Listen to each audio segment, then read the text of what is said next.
నిరంతరం ప్రవహించే ఆనంద భక్తి తరంగాలే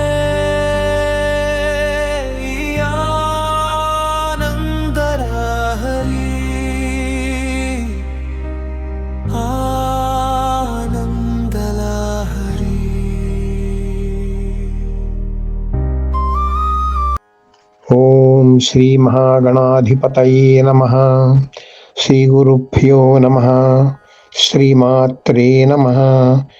ఓం నమః ప్రణవార్థాయ శుద్ధ జ్ఞానైకమూర్తయే నిర్మలాయ ప్రశాంతాయ శ్రీ దక్షిణామూర్తయే. ఆనందలహరిలో మనం ఇంతవరకు కూడా అంటే 8వ శ్లోకం వరకు అమ్మ యొక్క స్వరూపము, స్వభావము, ఉపాసన యొక్క ప్రభావము మనం చూసాం. ఇప్పుడు 9వ శ్లోకం నుంచి 13వ శ్లోకం వరకు కూడా అమ్మను ఎలా ఆశ్రయించాలో చెప్తున్నారు శ్రీ శంకర భగవత్పాదులు. దానిలో ప్రధాన ఉపదేశం ఏంటి? అమ్మని అనన్య భక్తితో ఆశ్రయించాలి. అనన్య భక్తి అంటే ఏ రూపంతో అయితే మనం అమ్మను స్మరిస్తున్నామో అదే రూపం తప్ప మన దృష్టి ఇంకా దేని మీద కూడా వెళ్ళకూడదు. అంటే ఒకే రూపం మీద, ఒకే ఆలంబన మీద ఏకాగ్రత ఉండడమే అనన్య భక్తి అంటారన్నమాట. దానికి సంబంధించినటువంటి మొదట 9వ శ్లోకం మనం చూద్దాం.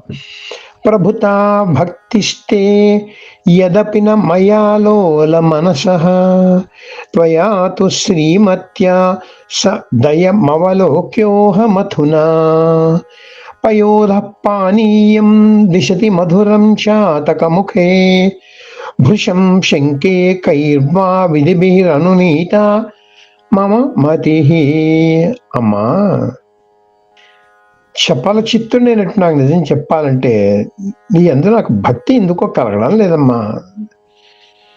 నేను అనన్యంగా ఆశ్రయించేటువంటి శక్తి కూడా నాకు కలగడం లేదమ్మా అని మనం తెలిసి ఒప్పుకుంటే చాలు. కానీ భక్తులు ఏమంటున్నాడు ఇక్కడ? నీ మీద నాకు భక్తి అంటూ కుదరడం లేదు, కానీ నేను నిన్నే పట్టుకున్నాను. ఎందుకంటే నా బుద్ధి ఎప్పుడు శంకతోనే ఉంటుంది కదమ్మా. ఏదో సందేహం ఉంటుంది. నేను ఇన్ని పాపాలు చేశాను కదా, అందుకని అమ్మవారు నన్ను కరుణిస్తుందా లేదా అని ఏదో శంక ఉంటుంది కదా. అందుకని ఏ శంక ఉన్నా సరే నువ్వు ఉన్నావు అనే విషయంలో మాత్రం నాకు ఎలాంటి శంక లేదమ్మా. అది భక్తులు ఇక్కడ చెప్తున్నాడు అనమాట.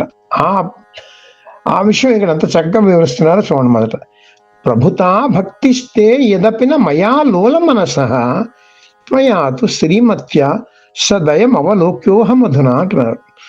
ఊగిసలాడే మనసు గల నేను నిన్ను ఆశ్రయించగలనని ధైర్యంగా చెప్పలేనమ్మా. ఏదో మనసులో స్మరించుకుంటున్నా కానీ ఏకాగ్రతతో అనన్య భక్తితో నీ మీదే, నీ యొక్క రూపం మీద ఆలంబన పెట్టుకుని నేను ఆశ్రయించగలను మాత్రం నేను చెప్పలేమా. నాకు సాహసం చేయలేకపోతున్నామ్మా.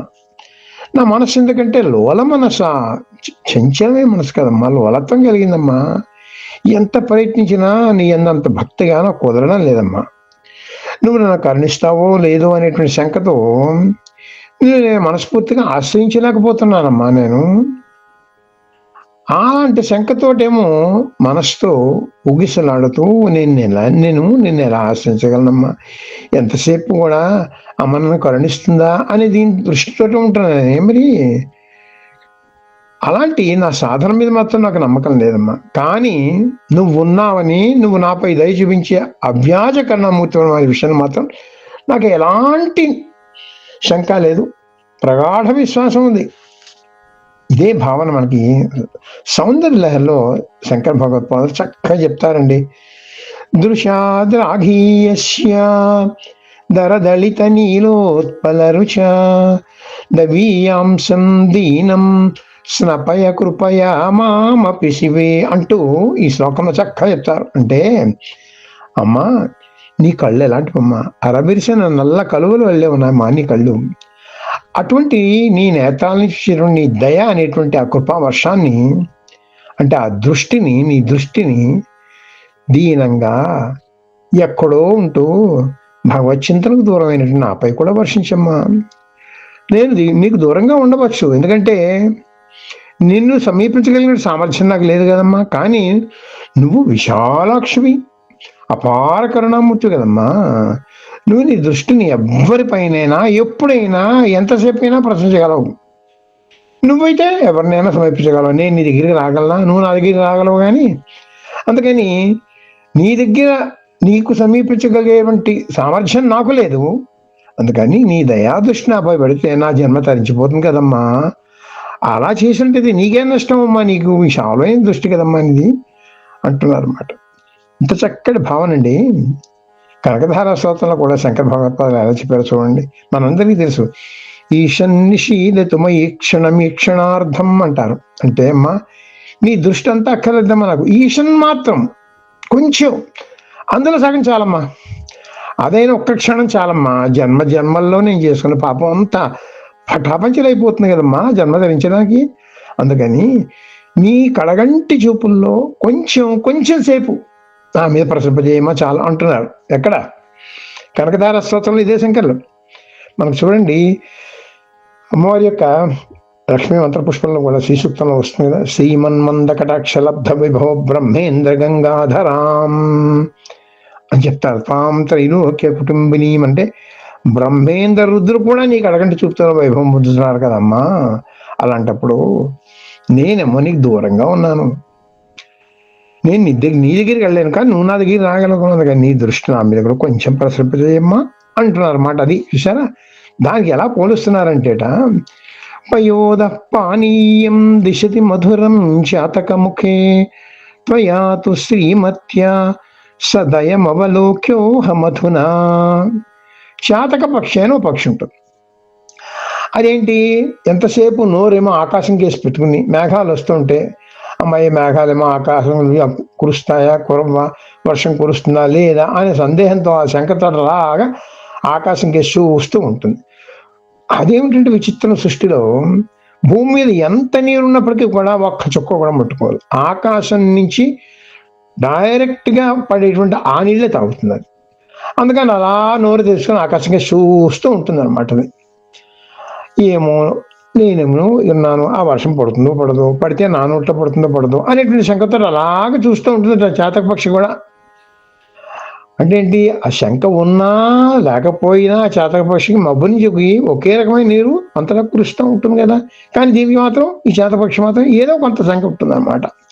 అలాగే మనకు కూడా ఓ శంక అనేటువంటిది ఉన్నా లేకపోయినా అమ్మవారి యొక్క దృష్టి మాత్రం ఒకలాగే అందరి మీద ప్రసరిస్తుంది. ఎందుకంటే అమ్మవారు కృపా వర్షం కదమ్మా.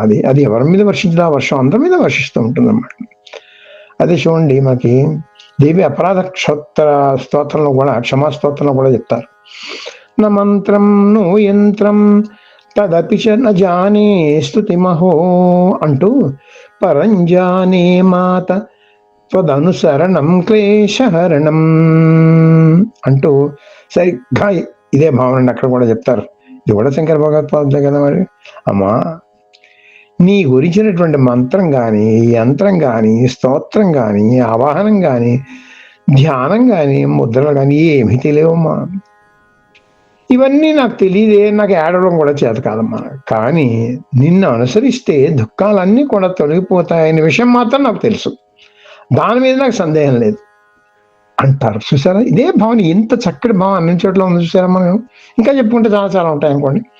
అందుకని అనన్య భక్తి లేకపోయినా పర్వాలేదు, అహంకారం వదిలిపెట్టు కనీసం, అది ఇక్కడ చెప్తున్నారు శంకర భగవత్పాదులు అన్నమాట. ఎందుకంటే నాకే భక్తి ఉన్నది, ఆ పాటి కాసేపు ధనం పెట్టుకుంటే నేనంత భక్తున్నని చెప్పుకోకపోవడం, అలాంటి అహంకారం ఉండకూడదు. ఎంతసేపు అమ్మవారి దగ్గర శరణాగతి, అమ్మవారి పాదాలను ఆశ్రయించుతూ ఉండాలన్నమాట. ఇప్పుడు ఉదాహరణ కూడా చూద్దాం. చూడండి, సూర్యుడు ఉన్నాడండి.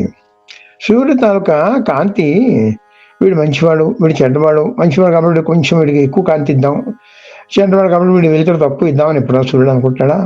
ఆయన డ్యూటీ చేసుకుని పోతాడు, అందరి మీద కాంతి ఒకలాగే ప్రసరింప చేస్తూ ఉంటాడు. వీడు ఎంత తీసుకుంటాడు, వీడే తలుపులు మూసుకూర్చుంటే ఆయన చేయగలడు. అలాగే అమ్మవారు కూడా ఆమె దయా దృష్టి అందరి మీద కూడా సమానంగా ప్రసరింప చేస్తుంది అనమాట. అందుకని అమ్మా, నా సాధన మీద నాకు నమ్మకం లేదు, కానీ నీ మీద మాత్రం నా నమ్మకం ఉందమ్మా. అలాగా అహంకారం కరిగి మనస్సు మెత్తపడాలి. అలా మనస్సు మెత్తపడినట్లయితే అప్పుడు అమ్మవారు అభ్యాస కరుణామూర్తి కదండి, ఆవిడ కూడా కరిగిపోయి మన దగ్గరకు వస్తుంది అనమాట.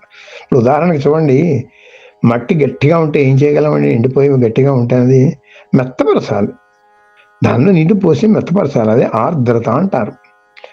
అయ్యో నేను అలాగేమో నీ దగ్గరికి చేరలేకపోతున్నాను అనేటువంటి ఏడుపు ఏడవాలి అమ్మవారి దగ్గర, అంతేగాని ఏదో మామూలు ఏడుపు ఎవరి దగ్గరికి వెళ్ళి ఏడవడం కాదు. ఏడిపేదో అమ్మవారి దగ్గర ఏడ్చామనుకోండి, అప్పుడు అన్నీ అమ్మవారే చూసుకుంటుంది అన్నమాట. అలాంటి గట్టి నమ్మకంతో అమ్మనమ్మ ఆశ్రయించాలి. అమ్మ కృపకు మనం పాత్రలవుదాం.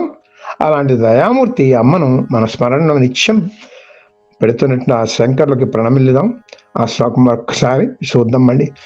ప్రభుతా భక్తిస్తే యదపి నమయాలోల మనసః త్వయాతు శ్రీమత్యా సదయమవలోక్యోహమధునా పయోదః పానీయం దిశతి మధురం చాతకముఖే భృశం శంకే కైర్వా విధిభి అనునీత మమ మతి. ఈ విధంగా ఇటువంటి శ్లోకాలు చదువుకుంటూ అమ్మ ఆరాధన మీద, మనకి అమ్మ యొక్క కృప మీద ఎటువంటి సందేహం లేకుండా అమ్మను అలా ఆరాధిస్తూ ఉన్నట్లయితే అమ్మ మనకి కరుణిస్తుందండి. ఆ వ్యాజ కరుణామూర్తి కదా. అటువంటి చక్కటి దర్శనం చేయించే శంకర భగవత్పాదులు. అందుకని ఆ అమ్మని మన మనసులో అస్మాను మనం నిలుపుకుని నిత్యం అమ్మవారి స్మరణతోటి మనం ఉందాం. ఓం శ్రీ మాత్రే నమః. మన కార్యక్రమాలు నచ్చితే ఒక లైక్ చేయండి, మాకు ఎంతో ఎంకరేజ్మెంట్గా ఉంటుంది.